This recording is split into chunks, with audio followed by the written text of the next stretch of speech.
Welcome to our Friday 5 Live podcast hosted by Meg Foster. Meg has spent 20 years in higher education focused on student success initiatives and working in areas such as orientation, faculty development, online learning, student leadership, and first-year initiatives. But today we're turning our focus on our staff needs as we get ready to make that transition back to campus. And we're really fortunate to have with us two fantastic folks.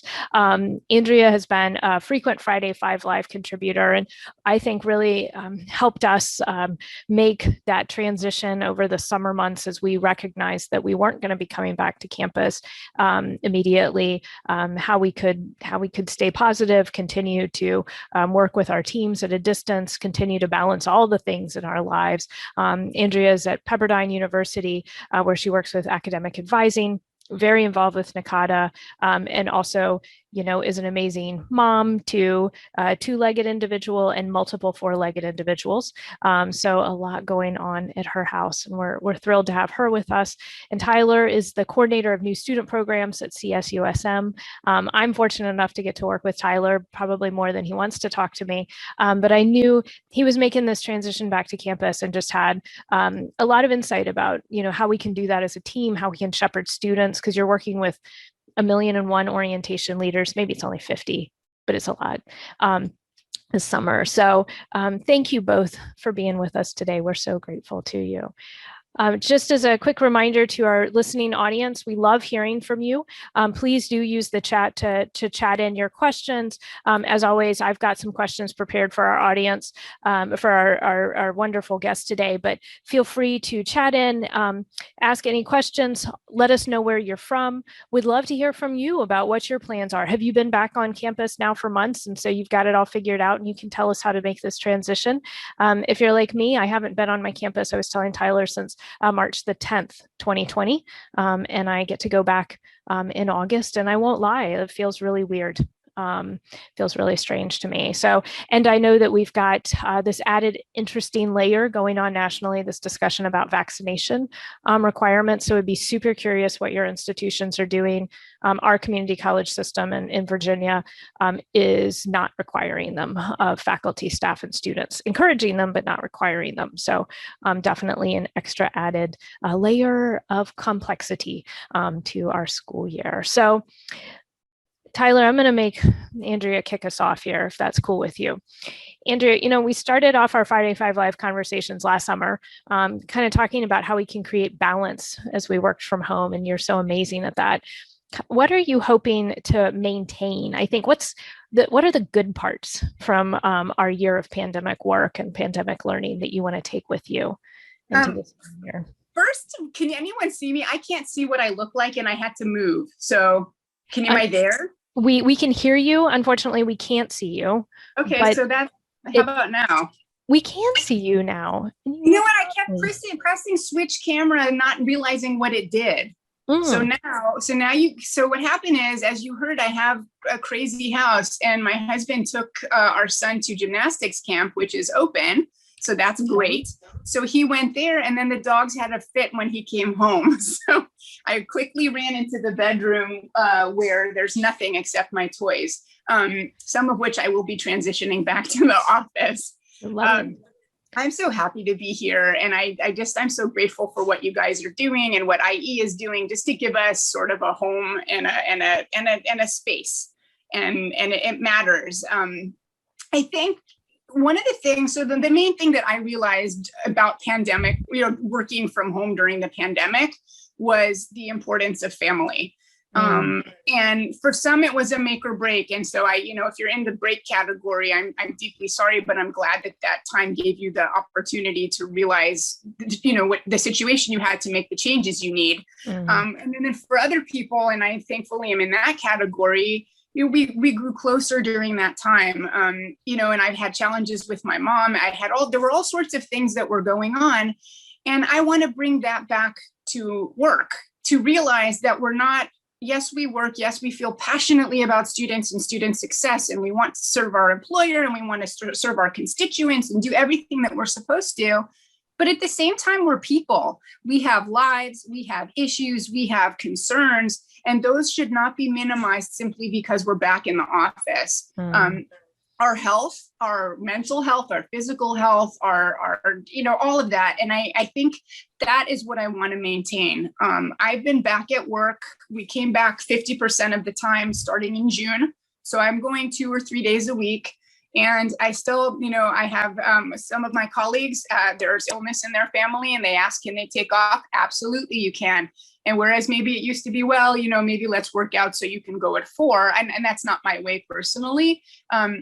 But I think that's an office culture. And I hope that has changed. And that's what I would like to maintain from the time of pandemic work, that you are entitled to your own time. You should have your own time. And if you need to go to Target and pick up a prescription, go to Target and pick up a prescription. You'll still get your work done. And I think, and I'm feeling very, very strongly about that, so that we do have more, and sometimes that also affects the boundaries between work and life. But the balance is so key. And I think that when we're on campuses, we tend to lose that. We get sucked into all the issues going on. And it's like, oh, I'll just stay an extra half an hour so I don't have to deal with it tomorrow. But on the back end of that, you're not at home for that half an hour. So what's missing from there? And I don't want that for anybody. That makes sense. So yeah, that's, I love this idea of how are we going to take this kind of renewed appreciation for, we are people and we have these mental and physical health needs that I think for far too long, I've seen my student services staff team members sacrifice. I mean, let's just be real, sacrifice it. Or it's like, well, I can just hold on until the winter holiday break, right? And I'm thinking about the number of people I've worked with who we were just having a conversation the other day about how our mental needs affect our physical, right? Like our physical health. And that, quite frankly, I think stress can make you sick. And so it's been a stressful year, but also you're right. There's been, I've been, so fortunate, as much as it's been a lot of togetherness. And we've all talked about the fact there are not enough doors in my open concept home. It's also been some really profound family time that's been very special. And it's made us rethink in our house how much running around we do, and what is real, like what do we really need to run around for, right? Because it's not healthy. Oh, we're gonna go here and here and here and here. Yeah, or not. And, right. And so yesterday, Jackson didn't feel well when he woke up because he'd been up too late the night before and he didn't want to go to camp. And it's like, okay, so don't go to camp. You can sit home and it's fine. And he sat home and he texted me. I was in the office, so I was getting text messages of things he wanted. And, and Maribel said she's not ready for the transition. I'm not either. I don't think anybody is. And I quite frankly, for someone to say, oh yeah, I'm all about the transition and I'm so ready, is underestimating the process. And I don't mean that in a snarky way, but I know, because when I went back, I saw people, I didn't even recognize half the people under their masks. And now they don't have masks, so I know who they are. But I don't want people to be close to me, but I'm also a hugger. So there's so many things that I don't think we thought about. And that's going to take time. And the other thing besides family is grace. Give yourself grace. You give it to other people, right? You give people a pass if they're having a bad day. Do the same for yourself, and don't put on yourself any demands to be a certain way by a specific time and all of that. It's crazy. Tyler, anything to add on about, what you're seeing? That you've been back now for a couple of weeks, I think, on your campus? Yes. So for our summer orientation, we've been live streaming from our campus, and we are one of the only departments back on campus so far, but our whole campus is set to come back August 2nd. But I've been coming back a few days a week since the beginning of June to get ready for orientation. And I think Andrea articulated it beautifully. When you're at home, it feels much more accessible to go run an errand or put in a load of laundry or go wash the dishes or something. and just keep up with those little life tasks that can pile up when you're not at home and able to take care of them. And when you're in the office, it does feel like there's much more of a mental or an office culture barrier to leaving to go take care of those things. And I do really also hope that we can maintain that flexibility. I think as a profession, we've done a lot of lip service over the past year to the newfound flexibility of working from home, and I really, really hope that we just don't take all of that and throw it in the trash when it's time to come back to campus. That is my big fear, and I would hope that we can maybe maintain the ability to have a hybrid work situation going forward if possible. Even if it's just one day a week from home, for me personally, I feel like that would go a long way to giving me a breather in the middle of the week if I don't have to pack my lunch and drive to work on Wednesday. Like if I can just take a breather in the middle of the week. So I hope that we can maintain some sort of hybrid scenario for the people who want it, and take what we've learned and keep it, and not just go back to the way things were, because that's how it was before. Right. Bruce said something similar in our chat that, he's looking forward to going back, but not quite all the time, and looking for sort of that hybrid routine, which I think, and it's interesting because, and I don't know if we've got any faculty on the line, but faculty have traditionally, I think, had a more flexible schedule where they're on campus several days a week and then working from home several days a week, and but not necessarily on the student services side of the house. And it's really refreshing to me personally. I've worked, as you all know, in student services now for 20 years. And the last 10 of that, I've actually worked pretty much from home, which was a radically crazy thing a decade ago. And it was like, well, we'll let you do this first semester and see if it really works. Oh, wait, you continue to be productive? All right, you can do it another semester, right? So it's been amazing to see in the last year, this kind of light bulb, like, oh, wow, our student services professionals can still work with students, meet students where they are, provide all these same things, work just as hard, and do it from their home where they can still. Tyler, I'm like you, man. I can't even sit still in a meeting anymore because I have to load the dishwasher and do I don't know how people sit around a conference table for an hour and a half. It makes me want to crawl out of my skin. Yeah, all the fidget toys that are the latest craze for younger people. So we have about 60 in our house that Jackson has collected. One of them was a banana that I started to bring to work. I'm not going to show it because you guys are going to get banned. IE is going down if I bring out the banana. And I thought it was so innocent. It's a banana and it stretches and it's tactile. And I brought it to work one day and somebody blushed, and that went right back in the bag and came right back home. But that will help, I think, with meetings. I have a pop-it bracelet and I'm sitting here popping it and doing whatever. But this was a game changer. And I think you're right. But my concern is that it's only going to be, it'll be short-lived. So for the first 6 months post-pandemic, there will be flexibility. And after that, it's like all systems go. We can still have 300 people in the lobby during ad drop. I think that on the short term, or maybe let's say for 18 months, until potentially the vaccines are fully approved by the FDA and people are set with their policies and people feel safer, it'll be easier for us to legislate how many students can come in the office, for example. So even if you don't have a vaccine policy on your campus, which we are at this point probably not going to have, or maybe not yet, I told my boss yesterday, I'm going to have people make appointments. We'll have 10 students in the office at any given moment, and that's it. And they can each meet with a separate person. We'll disinfect and have another group of 10, and that's it. But we're not, gone are the days of having a line of 100 people out the door at our front line. Because now it doesn't work even mentally for a lot of people to see that crowd of people. Right. So I don't know. I'm hoping it will last. Yeah. And I'm hearing a couple of things. One, I think, as I'm seeing in our chat, I think we're at a point now where it's important for us to advocate for ourselves. You know, we have a proven track record at this point. We've been able to accomplish XYZ that you can demonstrate having this, you know, work from home or hybrid situation. And so I do think it's important that, you know, we advocate for the best kind of work environment for ourselves. I know that is easy to say, and in many systems that is much harder to actually have happen.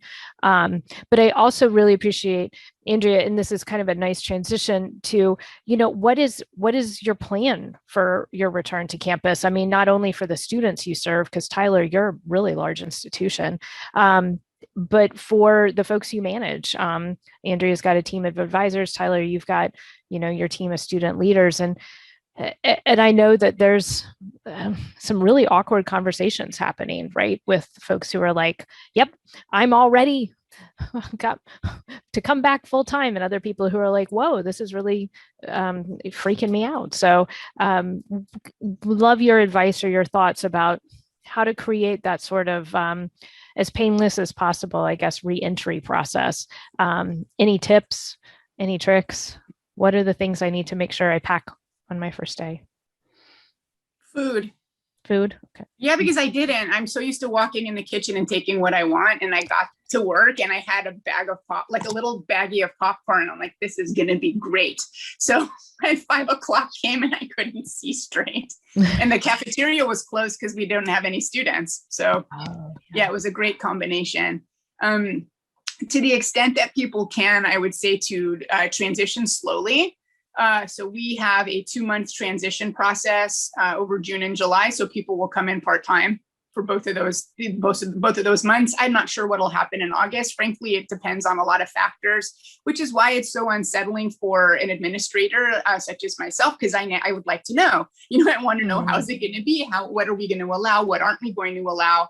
I think what matters if you are a manager is to be able to listen very, very closely to what your colleagues are saying and what they're not saying, because nobody wants to lose their job. And we know that there are budgetary implications to what we've been through in higher education. Departments are getting canned. We've had layoffs on our campus as well. And everybody's a little bit nervous, even in spite of being assured that our department is fine for a different reason. You still get unsettled. I do too. And I know that we're not having any layoffs in my area, but it's that sense. And so, so with the, I want to be mindful of people's needs. If somebody wants to take a day off here or there, let them take the day off, as far as I'm concerned. And, you know, whereas people before used to be afraid to ask for vacation time and they would sit on it and it would go away at the, you know, because you max out on your time. I tell people all the time, never max out, use your time. The time is yours. Please take it, go somewhere. Don't look at the email. Don't get on the phone. You know, and I think it's not human nature. Look how long it took us to get used to working from home for those of us who are not Meg, right? You know, it took a very long time to get accustomed to that and build a space that we wanted and feel comfortable with the environment we created for ourselves. And now to go back to what we had before, when what we had before maybe doesn't even fit the needs that we have now. It's okay to take the time that we need to get reacclimated. Pack food the first day, you know, and honestly, take your flip-flops or your slippers and wear them in your office if you can. I have a colleague who for years was always wore stocking feet at work. She had beautiful shoes, but when she was walking from office to office, she just wanted to go in her stockings. And I always said, fine. And I thought it was endearing. What I want to ask of everyone, though, just out of curiosity, is have you seen a lot of people as a result of this time, colleagues from maybe other departments, make changes about their employment status? We have seen a huge number of retirements that were not non-scheduled retirements among faculty and staff, including one of whom is our senior academic advisor in my department. And she, over one weekend, said, I'm just not doing this. And thankfully she doesn't have to, but that I have 2 open positions right now. And, you know, and it's amazing to me. I mean, I've seen faculty leaving in droves, because it was just hard. It was hard to pivot. It was hard to adjust and hard to go online. And what if it happens again? And how am I? And if I'm older, even if I'm vaccinated, do I want to go back and maybe be with someone who isn't, who is carrying something and I don't know what it is? I mean, all these things. And so I'm wondering if it's just unique to where I am. I don't think it is, but please tell me if you let me know. I'd be very curious to have folks add that into our chat, and would love to hear other folks' transition plans. Greg, who's in the North Carolina Community College system, has shared that they're going to go back half-time for 6 weeks and then make that transition full-time back. Tyler, you're working with a lot of students and you're part of a team.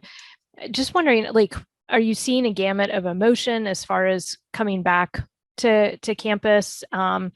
And any recommendations for folks who might be, a little hesitant, and how we can sort of support them through that transition? Yeah, as far as emotions that I'm seeing in the student team that I supervise, I'm seeing a lot of them are very eager to come back. We've offered our orientation team leaders the opportunity to come to campus for online orientation. We have a workspace set up for them in a ballroom in our university student union where they can be socially distanced and just be physically together, even though we're doing online orientation, to give them a reliable workspace and internet connection. And a few of them have been very eager to take advantage of that, but others are perfectly content staying at home and not making the drive. And but where I think I've seen more obvious a mixture of emotions is in our professional staff team. I know a lot of my colleagues, our department is technically part of our Dean of Students office, and a lot of my colleagues in our office have a lot of questions and are hesitant to come back to campus. And so I guess the biggest recommendation I would give as a supervisor of students and as a supervisee, as someone who is supervised by managerial level staff, I would just give any supervisors, any managers, just give your team time and space to process together and in an open space to talk honestly about how they're feeling. We've made an effort to do that as a team, and I found it helpful. Sometimes it's hard to know if the feedback is always really being taken into account, but it at least helps people feel heard.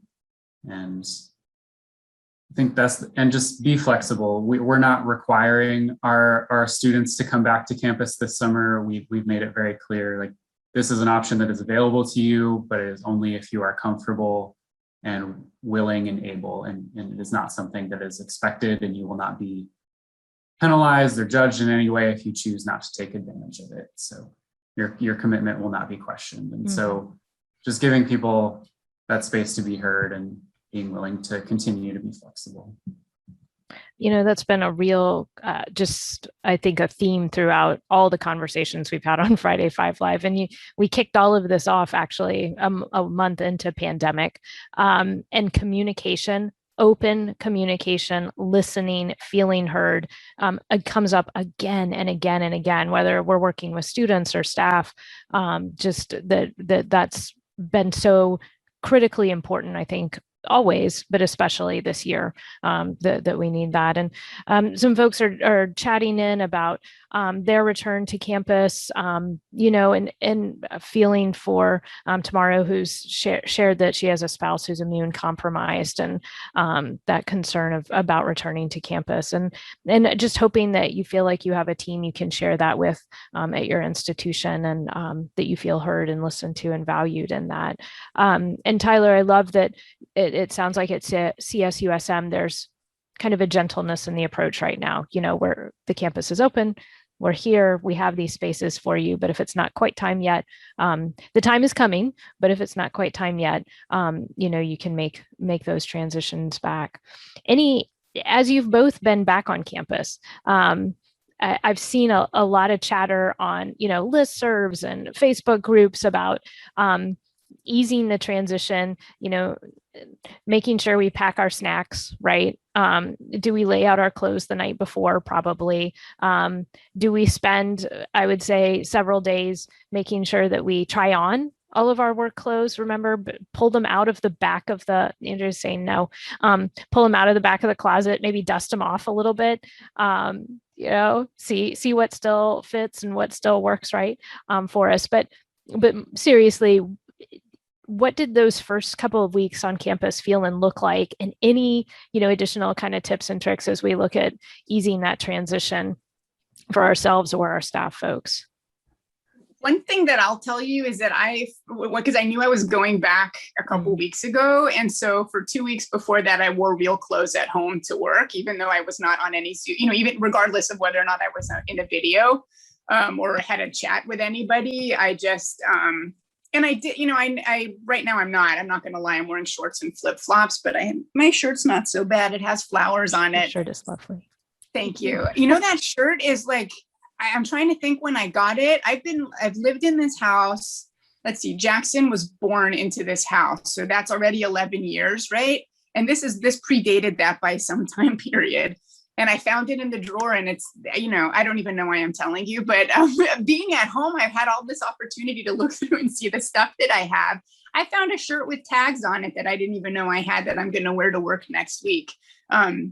But, I think that not to impose on yourself any time period. And I've said it before, and I'm going to, say it again. It may not be perfect your first day back. And for the first couple days that you're there, also, it's, you're going to want to see all the people you haven't seen in a long time.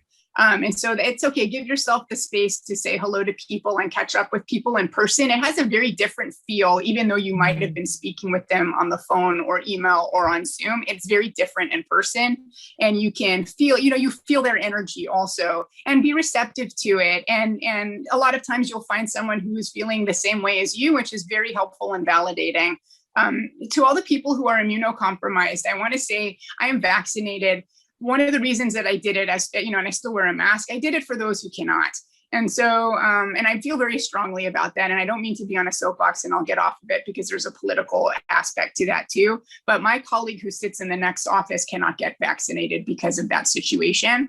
And so even if my general university is not willing, or for whatever reason is not concerned about having a system in place that protects everybody equally, I will. I don't want students coming in who can affect my colleague because there's nothing that she can do about it. And so I think if you have a concern about a family member for whom you care, someone in your life, please, please, please speak to your manager about it and do that, and make sure that your voice is heard. And, and what I'm willing to offer, sorry, Beaumont just walked in, one of our dogs. If you have a hard time advocating on your own behalf, it's not easy for a lot of people. Thankfully I come with assertiveness skills. I don't know how I was born that way, but I was. And to the extent that I can be a support for you or help you find the words to use or how to say it, or to just take the first steps, please find me offline. I am happy to talk to you about how to do that. And I think that will help everybody going back if they feel that they're respected, that they're validated, and that they're heard. Sorry for deviating.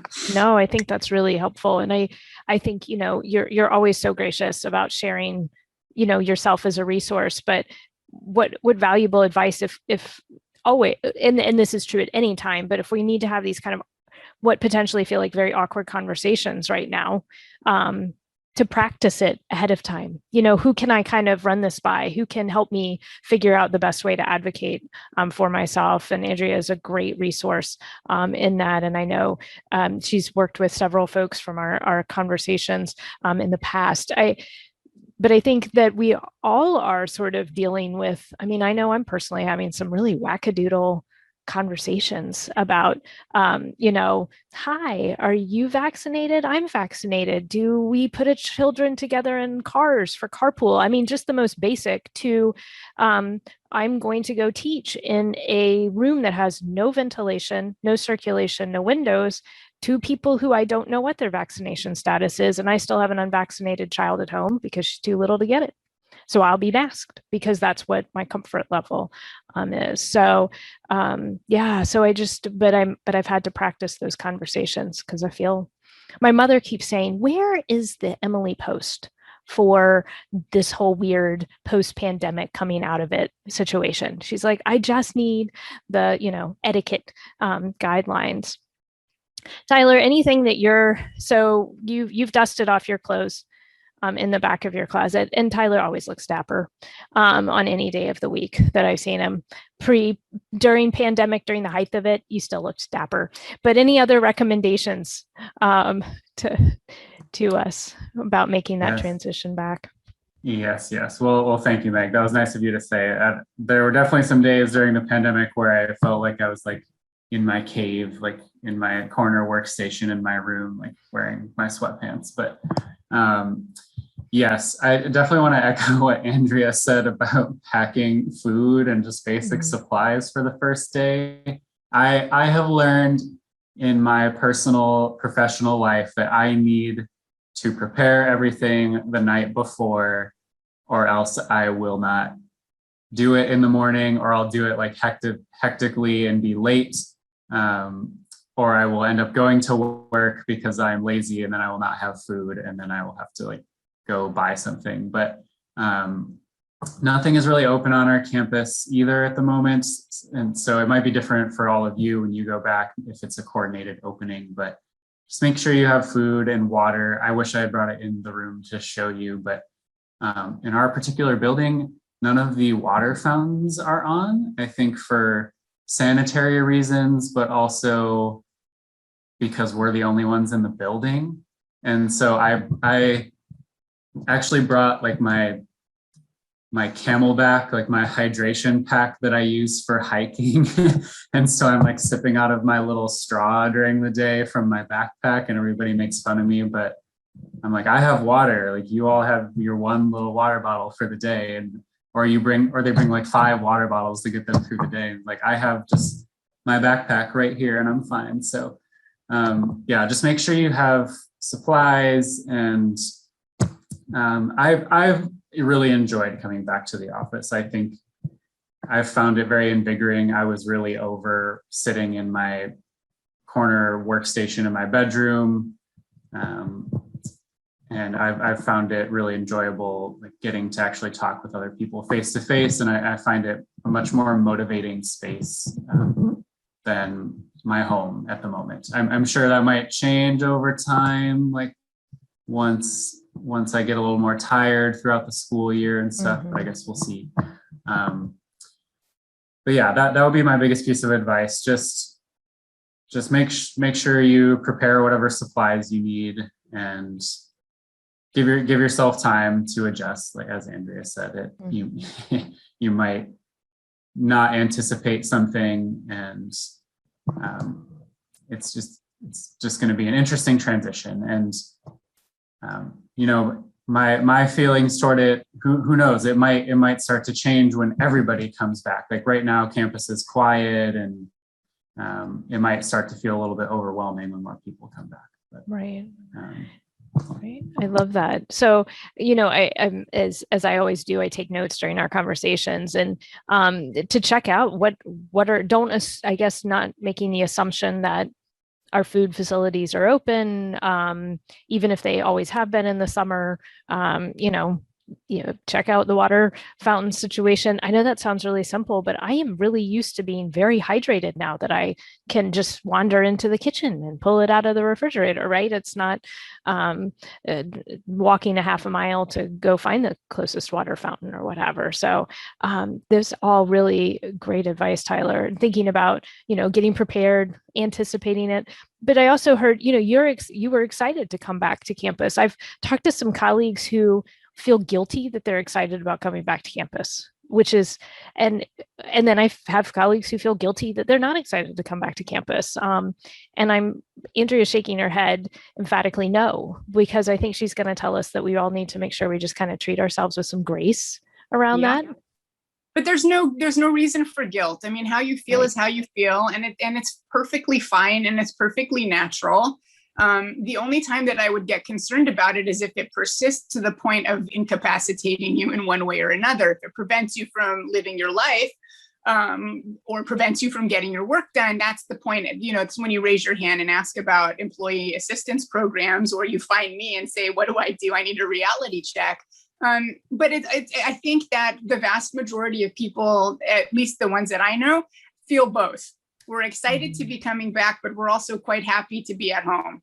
And I found that to be true, at least in my case, and with a lot of my very dear colleagues whom I've seen in the last couple of weeks.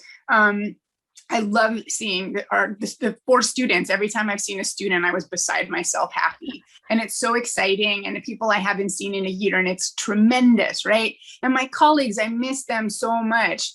But then I'm also quite happy to be at home. I like the stuff. I like working. I found that I can, because of the way my brain works, I'm okay having distraction. I'm quite okay with distraction. And I've been like that at work too. I have music on all the time when I'm working, usually heavy metal, which is horrifying for a lot of people, but I love it.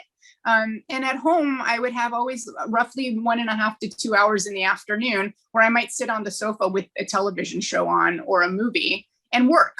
And I didn't really follow what was going on in the movie. I didn't have to. It was never a great movie, but it's that kind of stuff that I like it. And I'm not going to lie. I do enjoy it greatly. And that's something that I would miss. And I feel like it would be dishonest to myself and possibly not really helpful to others if I sugarcoated it. And I think I want us all to be honest with ourselves and honest with those around us when we go back. Because if you're not, and you say, yeah, everything's fine, and it isn't fine, no one's going to know that you're having a hard time. And then they can't do anything to mitigate that or help you to mitigate that. And, and if you're having a great time, don't be embarrassed about it, because that is contagious, and that excitement and happiness can provide comfort to somebody who still is a little bit concerned. So please unabashedly be yourself and be honest about it. No guilt. No guilt. I love that. And I love that, we really do need to be honest about our feelings. I'm wondering, is anybody doing any kind of like weekly team check-ins or anything? Okay, we've making this transition back. How is everybody? How are folks feeling? How is, or seeing other institutions that are doing that and thinking, oh, these are kind of cool models for, continuing that support in that time of listening. Tyler, you were nodding your head. Our team isn't necessarily doing weekly check-ins, but with at least on that specific topic, but we do meet weekly, and anything is up for discussion. Nothing is off limits if we have time for extra agenda items. But like you mentioned earlier, Meg, we've just tried really hard to maintain an open line of communication with our students who have been coming to campus for orientation. If they're signed up to come to campus for a certain day and they message us the night before and say, hey, I can't make it, then we adjust, and that's fine. And I think we've had a couple of students who moved home during the pandemic, and they're driving pretty far to be on campus for orientation days, and maybe they realize pretty quickly that maybe that's not realistic for them to do every day. And so we've just tried to be flexible with that. But as far as our campus overall, I thought they had an interesting approach. The process started several months ago, actually, back in January or February, I think. And the campus convened several committees, working groups, whatever you want to call them, of different stakeholders on campus, staff, faculty, students, and each of these groups met and provided recommendations to the campus about what they would want to see. So I thought that was a neat approach to take, and I think it made people feel like they had a voice. Again, you never really know how much of the feedback is actually going to be taken into account, but I thought it was a useful way to approach it. I really love that. Tyler, we've also got some folks in the chat talking about, unfortunately, deaths that may have occurred as a result of the pandemic, or, from faculty and staff or even students on campus. That Stephanie's also mentioned having a large number of retirements, which Andrea had spoken to, so that it's going to feel different, right, as we come back together. And we had one of our Friday Five Lives in May. Naomi Sig joined us from Case Western University, and they were in the process in May of sort of having a day of, I'm not going to call it the right thing, but a day of mourning, sort of a campus day to acknowledge we have been through this really stressful experience together as a group. And I think that, as Stephanie's saying, concern about returning is going to open up these wounds, that this grief kind of didn't get processed. And Andrea's mentioning layoffs, which I've seen, at our institutions as well. And I do feel like it would be very helpful for all of us, faculty, staff, students, right, to have some sort of, whatever that looks like, if it's physical or virtual or both or a little bit of everything, but some acknowledgement that, wow, we have just lived through, I hate the term unprecedented, but an experience that people have not had in 100 years. And what does that now feel like as an institution as we're coming together again? Because I do feel like if we don't acknowledge it, we cannot heal. I mean, we just can't. And there's this sort of, I don't know, I feel like this kind of unstated grief going on. And there's been a lot of writing about that in sort of various press places, like The Atlantic, I think, had an article about sort of the grief that we're carrying along with us now. And so any efforts at your institutions to kind of do some sort of chance to come together and acknowledge, heal? I'm going to throw a wrench in this conversation because I'm so good at it. And I love this about you. This is why we talk. So our human resources, they're a lovely group of people, and I have friends in there for whom I care deeply. And so we get weekly emails about here are the services we offer for you. Here we're having a virtual speaker to talk about managing grief and managing stress, and here is what we do through employee assistance. And if you need additional help, we'll do that. I mentioned something about what I was going through with my mom to somebody, and 5 minutes later, I got an email saying, these are the 45 things we can help you with. And it's like, well, I don't need them, but thank you. And that's really wonderful and kind. But I don't know how many people are going to write back and say, yeah, hook me up. Because first of all, you maybe don't want other people outside of your little world to know that you're dealing with that. And so you can maybe make a phone call, which is also very difficult for someone who for most of their lives, or their life has been sort of stable and okay. And all of a sudden you're not. It's hard to make that first call. And I get that. But I think the other thing, and this is the wrench, is that for me, a lot of the people who are, saying these are the services we provide and we want to give you a space to grieve or to feel this or that, are also the same people who are responsible for maybe policies that I don't agree with. Right. And so on the one hand, to say that's great, and we support you and you're valued and you and you belong here and everything's great and we appreciate you being here and all that you've given during this time period. But meantime, 3 of your colleagues who helped you with your work are no longer working here, so you'll have to take on their burden now. That to me, it doesn't square. And so I find that to be somewhat of lip service. And so to me, when you bring that up, it's absolutely vital that we have the space to do those things. But I don't know that it would be a systemic offering from the overseeing department that usually does that. But it would have to come, it would be more organic and within your own little work community and with your trusted colleagues. If you have 2 or 3 people that you are really close to at work, go and have coffee with them and sit down and talk about it. And to me, that will accomplish the same thing. Stephanie, what you said about the deaths, absolutely. There is a void there that, and it is unprecedented, Meg. I mean, how many times, what I mentioned about the retirements too, I have not seen such a mass exodus. It's not hundreds of people, it may be 5 people, but that's 5 more than we ever experienced. in such a short time period. And we lost faculty earlier on when this began last year. We lost a few faculty members, unfortunately. It's horrible, and I don't know how we move on from that without talking about how it feels, but doing that in a way that you don't have to worry what you're saying, because who might hear. Right. And I would say, don't wait around for your employer to organize something for you to process this. But if you feel you want to process it, do that with your trusted group.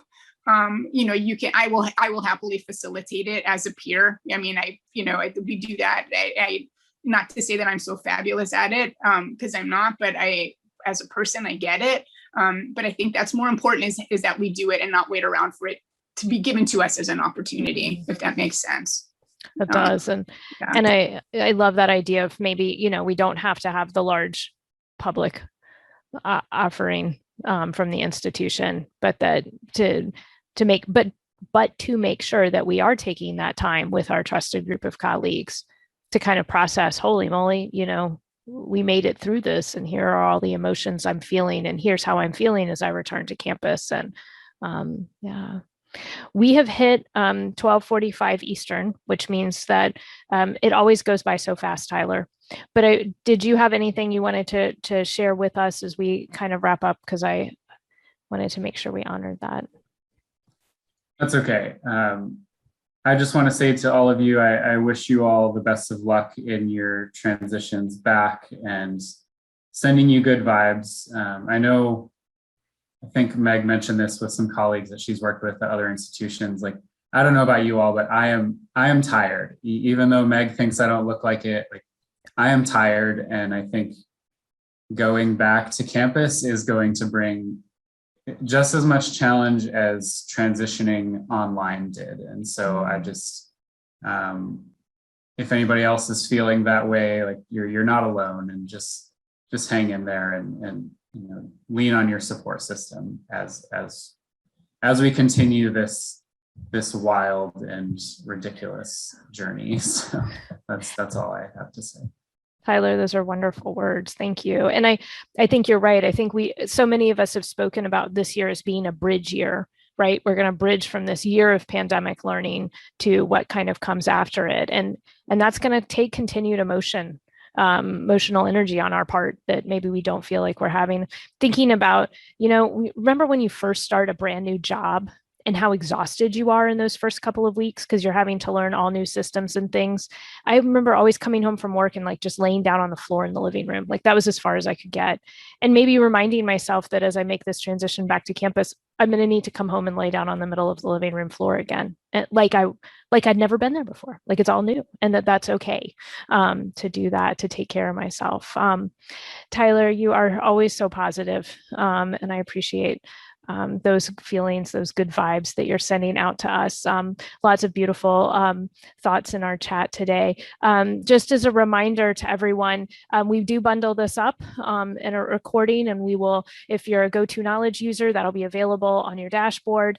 We will email it out. And we're also going to be, as always, we're available on all of your major podcasting stations. So if you've not subscribed to Friday 5 Live, please do so. We would love to have you follow us and continue in to listen. So next month, we're going to hop on with Jean Mandernack and kind of talk the other side of the fence, and how we can help our students back with their transition, addressing things like learning loss. But I know that we will continue to have these conversations about our staff, because I'm worried about you guys. I know we're still tired. There isn't enough rest in the world right now. And so how can we continue to keep taking care of ourselves? Because we can't take care of our students if we can't take care of ourselves first. So anyway, thank you all. Thank you, Andrea. Thank you, Tyler. What a blessing to have you with us today. All your great ideas. Everyone, have a great weekend. I hope there is time always for rest and renewal in your weekend. And thank you all so much. Take care, everybody. Thank you, Meg. Thank you, everyone. Guys.